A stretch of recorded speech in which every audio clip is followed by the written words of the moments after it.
gracias, muy buenos días.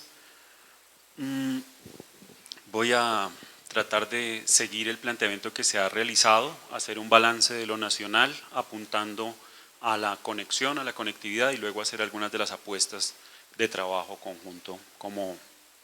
posibilidad. Quisiera antes de comenzar resaltar que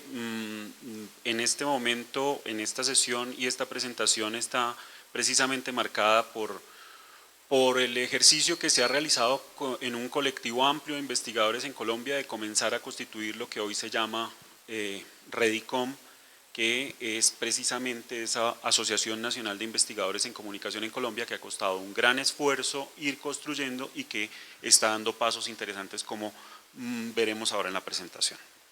Bien,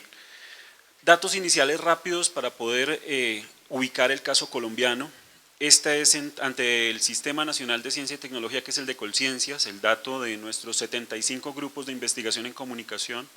y que declaran en sus planes de desarrollo, que deben ser declarados ante Colciencias, 190 líneas distintas de investigación. De esos grupos, en esa clasificación, tipo A1 hasta D, los grupos están repartidos de la manera en que ustedes observan allí, haciendo notar que todos los grupos que están en categoría A1 pertenecen a universidades privadas en Colombia y los grupos A, los dos que existen, pertenecen a universidades públicas. Significa que en la categoría más alta solamente contamos en este momento en comunicación en Colombia con 7 grupos de investigación. Por ahí por fuera tenemos 21 grupos no clasificados todavía en ese sistema y un amplio número de grupos que aparecen en la categoría de grupos que están emergiendo o grupos que han sido configurados momentáneamente y que luego se han quedado allí registrados y que no dan mucha muestra de continuar en procesos de investigación. ¿En qué áreas investigan esos grupos? Hay una síntesis, esta síntesis se debe al trabajo del profesor José Miguel Pereira, que ha hecho un balance muy interesante del mapa de esas líneas de investigación. En general son estas 7 grandes líneas que están planteadas allí: medios, industrias culturales, narrativas, discursos y lenguajes, comunicación política, cambio social, prácticas de comunicación, procesos socioculturales, estudios de periodismo, comunicación organizacional, publicidad y mercadeo, comunicación, formación y profesiones. Pues podríamos adentrar más en los datos y mirar el peso específico que tiene cada una de ellas, la temporalidad, cómo ha habido un cambio en la agenda, pero pues eso sería, digamos, objeto de otro tipo de análisis. Miremos el caso de financiación de Colciencias. En 2009, de 104 proyectos aprobados a la convocatoria de Colciencias de todas las investigaciones en todos los campos, de todos los grupos de investigación, 1 de comunicación fue aprobado. En la siguiente convocatoria se preseleccionaron 876 proyectos, en la preselección solamente 5 de comunicación se incluyeron en esa preselección. El apoyo final de Colciencias fue para 5 trabajos en ese panorama. Digamos que ahí estamos un poco viendo el diálogo o la posibilidad que hay de localización de los estudios de comunicación en el campo. ¿De dónde viene entonces esa financiación? Pues es un dato similar al que está planteando el caso peruano. El sistema se cierra y lo que hace es proponer que las universidades tienen que investigar para poder convalidar, crear o producir nuevos programas de formación y de esa manera las universidades se ven obligadas a promover la investigación, digamos que sin, en algunos casos, o bajo una fuerte presión de sumar resultados para estas caracterizaciones en el caso nacional. Y hay una búsqueda de recursos externos, que es un ejercicio importante que se realiza desde las universidades, pero buena parte de las universidades están poniendo recursos propios para movilizar procesos de investigación. Configuración de Redicom como asociación nacional. El año pasado, el 3 de noviembre,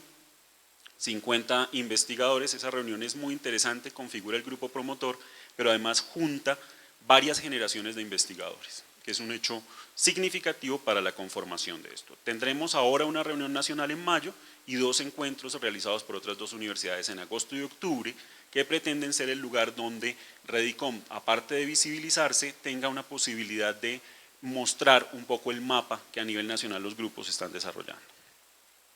Segunda línea, saber qué sabemos. Hay una acción muy importante que es lo que se plantea como el MAPACOM, que es el Balance Nacional de Investigación en Comunicación. La propuesta de Redicom es recoger y levantar ese mapa como un trabajo conjunto en este año, en un balance de un rastreo de primera instancia antes de entrar en la profundidad del detalle del análisis. Y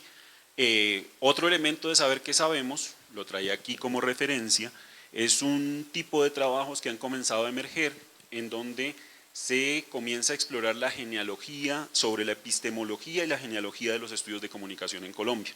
Por ejemplo, sobre los estudios, los estilos de conocimiento en los estudios de comunicación en Colombia entre los 60 y los 90, es un trabajo muy interesante y creemos que pionero en ese campo. Visibilizar saberes es el otro ítem, que es recoger e incorporar al campo los procesos de acción crítica y transformadora de comunicación que deben ser sistematizados. En Colombia hay una gran cantidad, un gran volumen de acciones que organizaciones de la sociedad civil, organizaciones comunitarias, radios, medios, etcétera, están desarrollando sin una mediación y sin una recuperación de ellos como una recuperación del mapa de saberes en movimiento, de los otros saberes, digamos, que entrarían también desde la perspectiva que Redicom está planteando en esa agenda. Saber qué hacemos con lo que sabemos, aquí hay un trabajo estratégico que me parecería muy interesante transferirlo a otros lugares, que es la propuesta del balance de la incidencia de la investigación de comunicación en la construcción de políticas y en procesos sociales y culturales en Colombia. Es un trabajo propuesto, liderado por Amparo Cadavid, no se pudo hacer bajo el espacio de AFACOM y en este momento hay un grupo nacional independiente de investigadores que está comenzando a entrar, pues estamos comenzando a entrar en ese ejercicio que es tratar de tomar cuenta de qué ha pasado con la investigación, qué incidencia ha tenido la investigación en comunicación en el desarrollo de políticas y en el desarrollo de procesos sociales y culturales en Colombia. De este ejercicio, con el balance y la suma de lo que hemos dicho antes, lo que esperamos tener es una agenda compartida de Redicom, o sea, un mapa que nos permita decir, hemos trabajado acá, hay que trabajar allá, faltan tales o cuales elementos.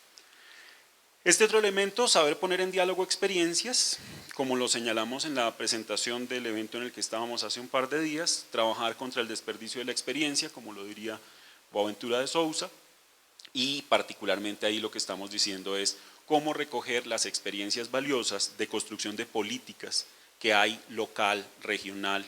y digamos ampliamente en América Latina. Tratar de trabajar sobre esa dimensión. Hay casos, podemos citar casos, en Colombia hay varios casos de construcción participativa de política que podrían darnos caminos para mostrar por dónde puede ser la discusión de construcción de políticas de investigación en comunicación como una alternativa factible. Y aquí otras posibilidades, viniendo del campo de la historia, este ha sido un aporte más personal en esa discusión, lo traía en la presentación también hace un par de días, cómo pasar en América Latina de una agenda de lo comparado a una agenda de lo conectado, y es comenzar a trabajar sobre esas preguntas que nos permitieran, como lo hace la historia hoy, no pensar las historias nacionales, sino las historias trans o más allá de las fronteras nacionales, y con eso poder pensar los procesos conectados en América Latina, que los vemos, pero finalmente la pregunta sería cómo hacer esos balances de procesos conectados. Y lo otro, pues que ya tiene caminos avanzados y que creo que habría que plantearse más como sumarse a esa dinámica, el ejercicio de esa mirada histórica reconstructiva del saber latinoamericano en comunicación. Ese ejercicio en el que pues, hay grandes pioneros, grandes trabajos ya en camino, y avanzados de archivo, de recuperación aquí en CIESPAL, igual, hay un trabajo muy importante allí de esa dinámica reconstructiva. Y aquí